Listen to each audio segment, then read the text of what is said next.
read a OBD. So I just want to show the fitment. It does kind of hit a little bit. So this is opening, and then when I close it, it does kind of hit a little bit. You can see it's like a slight hit. So you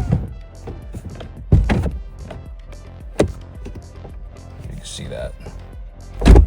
Yeah, so it does slightly hit a little bit, just so you are aware of that. Here we go. We got the Dauntless OBD reader. So I have it on here. I'm gonna start the car.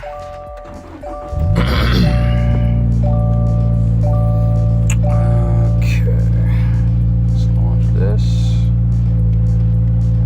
Recording started. I gotta turn that off. Device not paired. Will now run. Okay, so I'm just letting it do its thing. I'm not touching anything.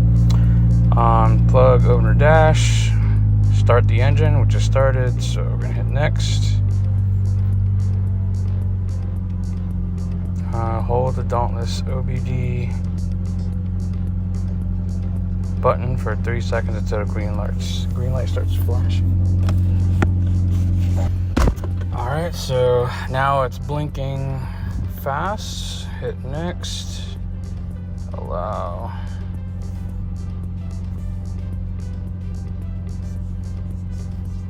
Okay, pair. Success. Now ready to use. Okay. So now I'm hit connect.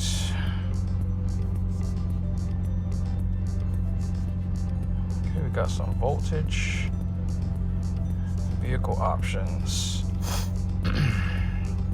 Okay, wow, okay. So here's, whoa. All right, there's a lot.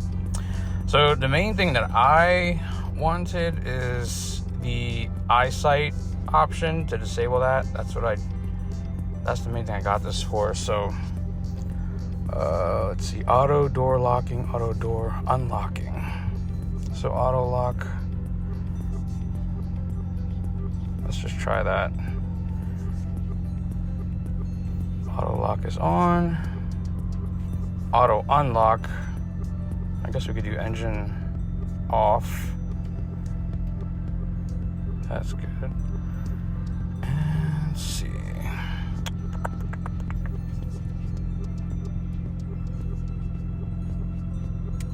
Engine sound generator. Okay, cool. Looks like you can remove that from there.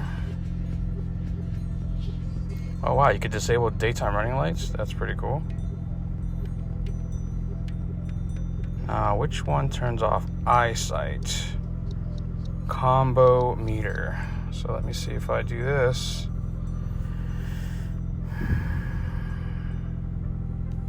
Yes, continue.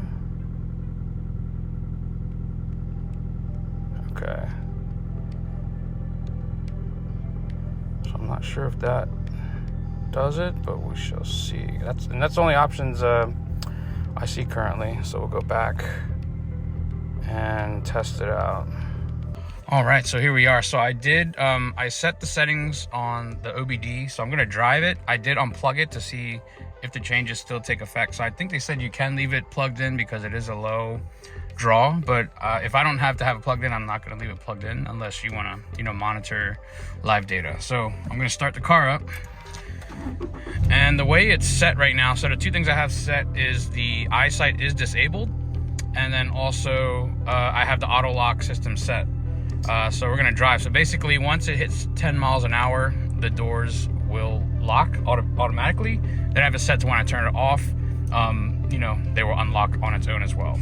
So keep in mind also the EyeSight, when you disable the system, normally you'll get a whole bunch of lights, and then, like usually if it's foggy, it'll say like EyeSight disabled. So all that pretty much is disabled, but we can't see it. So it looks totally fine. But normally I always have to turn off the, pre-collision auto braking. And it looks like I can't even see it here currently, which I normally do in the settings.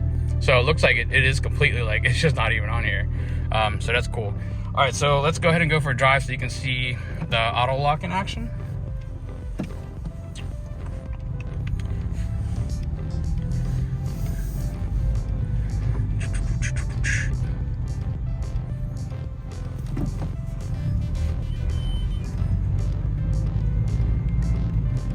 Okay, so I'm at 9 miles an hour. So once I hit 10, the doors will lock.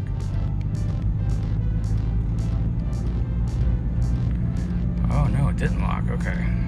Okay, so right now I have the OBD plugged in, and we'll see if the doors auto lock, because it looks like it didn't do it when I had the OBD unplugged. So we're gonna test it now to see if it locks on its own while it's plugged in.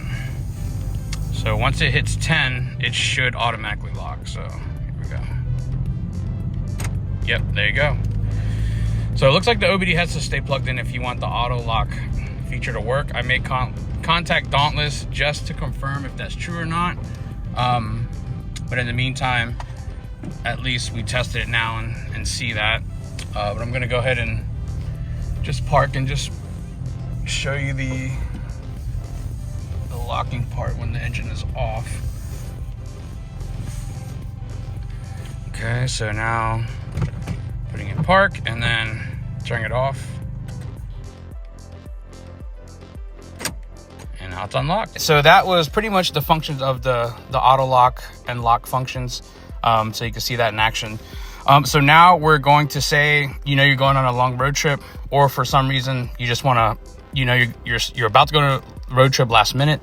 This is how you enable it. So the first thing you want to do is obviously make sure your dongle is connected, and you want to connect to the device. Okay, so now we are connected. So I'm going to start the car. Okay, so now it's connected. So what you can do is you can go into your vehicle options, and so say we want to re-enable EyeSight again. We're going to go ahead and toggle it on like that, and it's going to say yes to continue.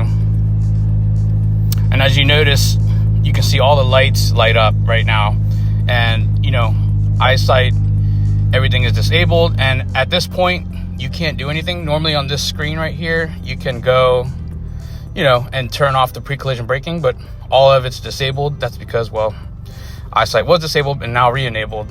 And the only way to get this to reset back is you do have to power cycle the vehicle. So we're just going to go ahead and turn it off. And then start it back up. Okay. And now you can see all the lights are back up. And now if we go back to our car settings right here, pre-collision braking, I can turn this off. The light comes on as normal. And when I hit the cruise button, as you can see up top here, that button comes up now. So I can start using cruise control. And that's it. So basically that's pretty much how you turn it, re-enable it back on. And actually if you want to turn it off, you can go back into the app here, and you can actually just turn it off again and then hit yes to continue. Once you do that, you can do that without power cycling a car. So you can turn it off without power cycling, but anytime you re-enable the EyeSight, you will have to power cycle the car, and then the changes will take effect. And I did want to confirm, thanks to Dauntless email support, anything that says device-based functionality, these are items that require the dongle to be connected. So like the door lock feature, if you want that to work, it has to be plugged in the entire time. They do say it's a low draw power device, so you can leave it in all the time. But me personally, if I don't have to leave it plugged in, I'm going to leave it unplugged. And plus, it's not something I really want. I'm so used to manually locking a car anyways now, so that's fine. Anything under persistent vehicle options, this means the changes will take effect and you can unplug the dongle, and which I've tested and I found out in the first video with the door lock section, then that's when I emailed. So anything under persistent will remain changed even after it's unplugged. And overall, that's pretty much it. That's the main gist of it. And also I will say, this does capture data in the TrackAddict app. I mean, I did a test run and it did work. The only problem is I was having an issue syncing the data to video, which is why I couldn't show you a video of the test drive. But it did pick up like the RPMs and everything, which was awesome. Just so you guys are aware of that.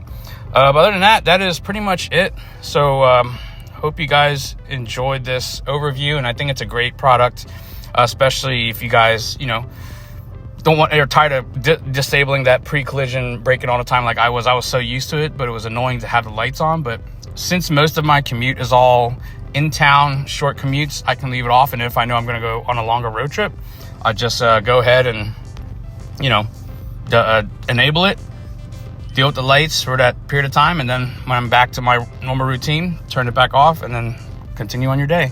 So yeah, great product from Dauntless. So huge shout out to them on this, and yeah, hope this was helpful and give you guys an idea of what this does. And it probably does a lot more powerful stuff that I'm not aware of, but for me it's just disabling eyesight, and that's it without the lights. So anyways, hope you guys are doing well, and we'll see you in the next video.